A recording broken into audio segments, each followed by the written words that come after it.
Welcome to Coffee and Cybersecurity with CyberPilot. I'm Anders, your host, and today I'm joined by Julie. And you are also here from CyberPilot. You sit in our learning design team. And maybe you will put a few words on who you are, what you do, before jumping into what we're talking about. Yeah, very cool topic today. Yeah, well, I'm Julie, and I'm in the learning design team, as you said, which means that I create the awareness training, and I'm a part of the product team at CyberPilot. And the awareness training is what I've done a lot of before, but I also, the latest year, I've been researching a lot about security culture instead. So that's what I primarily have been doing for the last year. Yes. While also doing awareness training. Exactly. Yeah. And that's also why I invited you. Yeah. Because you have done a lot of research about security culture and what that is and how you can use it. And I thought it would make sense for you to share some of those insights you've gained. Yeah. And I think we could say that we've talked a little bit about the topic in the podcast before, because I was joined by Line, who talked about psychological safety in cybersecurity. And that is a part of a security culture. Definitely. But today, I think we're going even more up in the helicopter and talking about what it is and why it is important, and hopefully also a few tips on how people can get started. Definitely, yeah. So let's jump into it. Yeah, cool. With the good question of what is a security culture? That's also a very great question, because I think there's a lot of good and bad definitions of security culture. It's a very broad topic, and it is basically the employees' attitudes and values and perceptions of security. So it's what the group of people, what they do because of how they feel and because of how they perceive security in an organization. And that's still fluffy. Yeah. So it's so let's take an example. So an example could be the psychological safety that you just mentioned. That is how safe do they feel to admit mistakes, and do they feel that they can say their opinion openly in the organization. And an example of a good security culture is what Line described. It's that you're open, that when you come and say, I have seen a phishing email and I clicked on it. Yeah. I admit that I clicked on it. Then you're not going to be shamed. You're not going to be fired. Yeah. You're going to be heard and seen and appreciated for saying it, so we can do something about it. That's a sign of a good security culture. A sign of a bad one would be to fire that person. That would be very, very bad. Yeah. Yeah.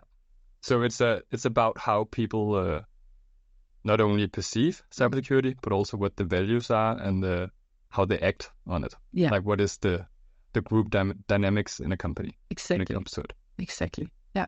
I think that's the same for all culture parts. Now it's related to security, of course, but it is always kind of fluffy when people are talking about it, because it consists of so many small things. Yeah, exactly. But I think we will come back to some other examples that will make it maybe a little bit more concrete what we mean.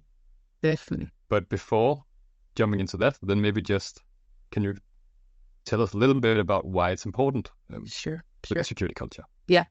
And first of all, I would like to say that security culture is also a part of your organizational culture, and those impact each other. So it's very important that you're not sitting there as an IT manager and creating such a good culture over here, while simultaneously other cultures in the organization go against that.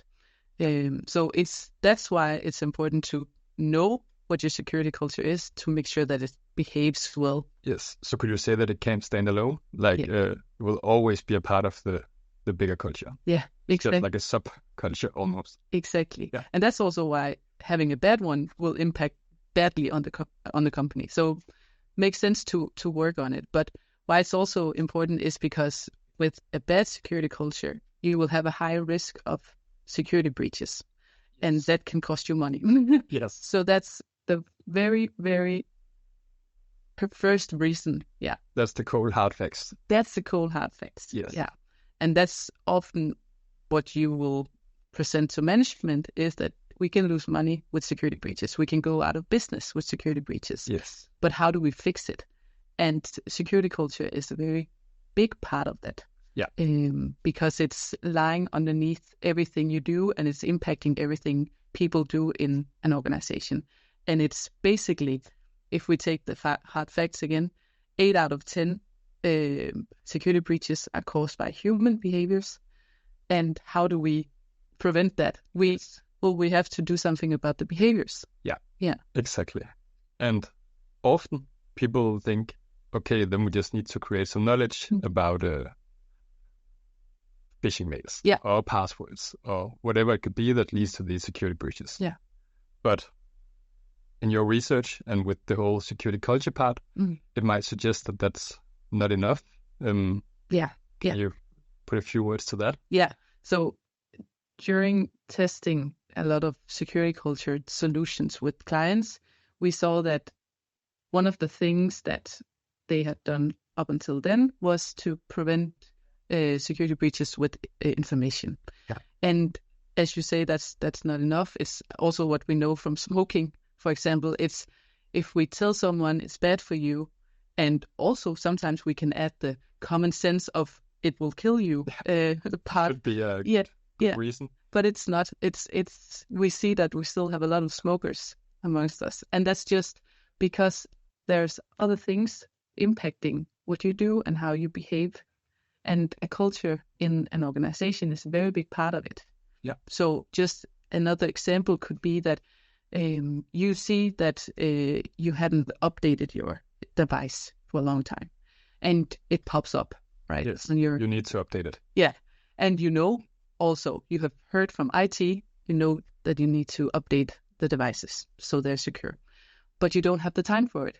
And management don't speak about IT security. Maybe they speak a lot about what you need to sell. You need to reach these goals in order for us to meet our numbers, basically. So you don't prioritize it. That's a cultural thing as well. So that's the culture problem. So you have enough information, but you don't prioritize it because the culture says it's more important to go for the revenue goals or whatever it could be. Exactly. Yeah. And it's also a common problem, and I think it's if you don't know, you don't know, right? So management will, of course, prioritize what they know they need to reach, right? Yeah. But I think that makes it actually quite concrete. I think it's a good example that that's a culture problem, because if you already know you need to update a computer, then that's not the problem. Yeah. It's not the excuse. Yeah. So what is it that makes you postpone that update? Yeah, exactly. And often you as an IT manager, you're sitting there and you think you have provided with enough information. You prioritize to say it in meetings. You prioritize to have, for example, awareness training or some kind of solution to help you. Yeah. But you don't know why these things keep happening. You just don't quite know the security culture. Yeah. And it's also because often you don't know what to look for. But these are kind of cultural indicators of that's something wrong. Yeah, exactly. So you could say, I think I wrote a note that I got from you, so it's your words, but it's awareness plus culture that drives behavior. And in the end, your goal in creating a security culture is also to drive a secure behavior. Yes. So you kind of need both. Because another example could be that if you cannot spot a phishing mail because you're not aware of the dangers, then you can have the perfect culture, but you won't spot the phishing mail. Exactly. But on the other way around, you might have the awareness and you spot the phishing mail, but you don't have the culture where you alarm all your colleagues. Yeah. And then it's fine, you don't click the email, but you don't share it. So maybe your desk neighbor clicks it instead. Yeah, exactly. Yeah. And often another cultural problem could be that you see this phishing mail and there's not a culture for alarming, as you said, other people. And you think maybe, well, it's not my responsibility. That's IT that does something about that. Maybe they will spot it. Yeah. But kind of creating that awareness and that culture in the entire organization that it's a team effort. Like we all need to participate in order for this not to breach us. That's very important. So that's how we can lower the 8 out of 10 security breaches in the future. Yeah, hopefully we at least see that when they prioritize both having awareness, because of course that's very important, plus also creating a good and open and inclusive security culture, then we see that the breaches minimizes, or at least the risks of breaches minimizes. Yes. So that's the goal. Hopefully that's the goal. Yes. Yeah. If the goal is more revenue, then you need to create another culture. Yeah. But I guess that leads to the next question. Yeah. How do you get started then? How do you create a culture where you decrease those risks? Yeah. So first and foremost, what research also tells us, not my research, but research from the field, leadership buy-in is kind of one of the top priorities if you want to create a good security culture. And that's mostly just because, as any other culture, it starts top. It goes top down. Yeah. So it starts from the top. Yeah. So lead by example. Exactly. Yeah. So you need to, as an IT manager, that can be kind of difficult, right? Because you're sitting there with a lot of knowledge about, we just need to do this, and I want to create the best security culture. But how do I convince my leadership that they actually need to both support it, but also actually take part of it? Yeah. And that is kind of that is an obstacle, and that you have to work with that, because once you get your leadership in and they help you, it will automatically create a lot of good consequences down the chain. Yeah. And do you have any, do you know how? Or is that different from company to company? I think it will be different from company to company. But I think overall, one of the things that at least I've heard from customers that works is talking numbers, talking the hard facts that we talked about in the beginning, saying how much security breaches are caused by humans and not the technology, first and foremost. Once you get that in front of their eyes, you can also, it's a bad statistic, but I think it's above 60% of small and medium-sized companies that actually goes out of business after 6 months after they've had a breach. Yeah. And we really need to minimize that because we need that human shield, and we need a good security culture in order to have that shield. Yes. Yeah.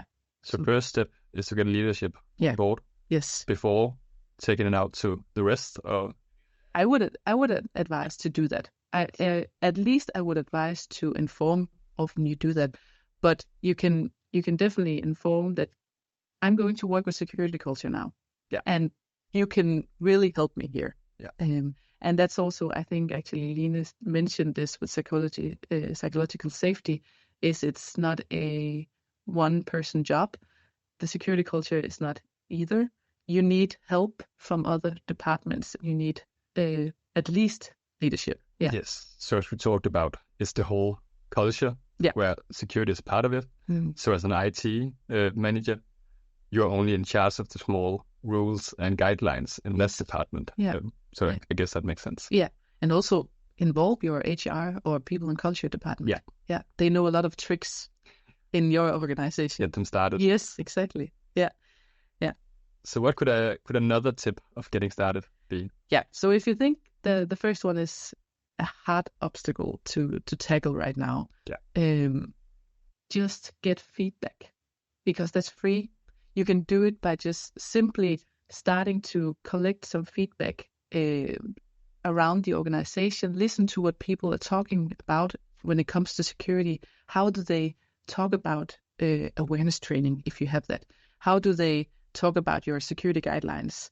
And if they don't talk about it, that could be one indicator, but also ask them and get some feedback. And in that, be very open to new ideas, new perceptions of this, because often when you write a security guideline, if it comes to that, you might have to revise it a couple of times in order for everyone to understand. So be very open when you get feedback, but collect something so you know what your security culture looks like.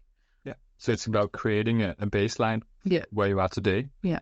And I guess it can also help so that you don't have to reinvent the wheel yourself. Yeah. But maybe seeing where is the issues actually, and then focus your time on those things first. Exactly. And then you can always build upon it. Yeah.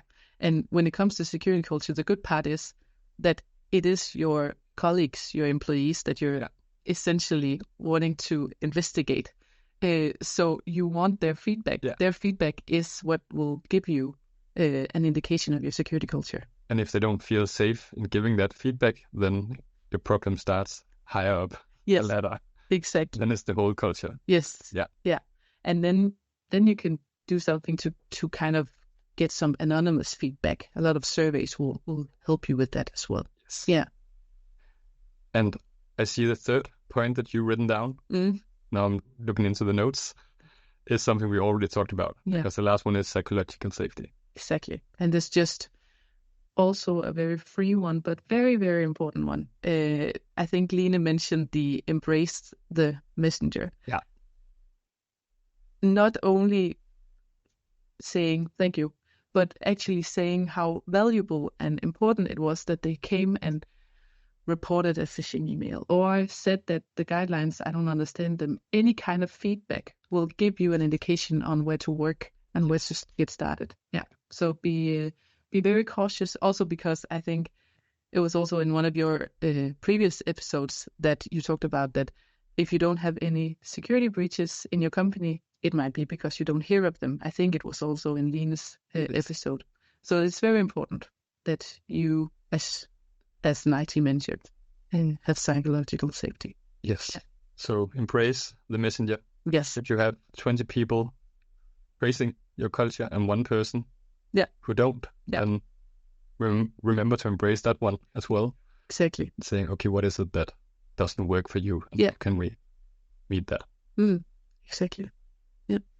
Anything else? Or are those the three first ones? I will say that's the three first ones. You can also, of course, if you're listening to this podcast, you're already doing some of the good things. You're researching, what can I do? You're thinking about, is the security culture in my company good enough right now? Yeah. So research could also get inspired by other companies doing something about it. Yeah. Yeah. Yeah, because it can be small things that doesn't have to be a big invention. It can also be small nudges and stuff like that. Yeah. So just see what people are doing and get going. Yeah. Yeah. Exactly. Nice. I guess that was kind of it. Yeah. So get leadership buy-in. Yeah. Start getting feedback from people in your organization. Yeah. And remember to embrace the messengers, the ones who are actually coming with something critical or showing some vulnerability or something like that. Yes. Don't shoot them down. Do not shoot them down. Yeah. They're actually telling you something very valuable. Yes. Yeah. That's the ones you want in your door, because that's where you learn something. Exactly. Yeah. Perfect. Well, thank you for joining, Julie. Well, thank you for letting me. Of course. You can come back anytime. Thank you. And thank you for listening out there. If you like it, then remember to click subscribe, and then there will be a new episode next month.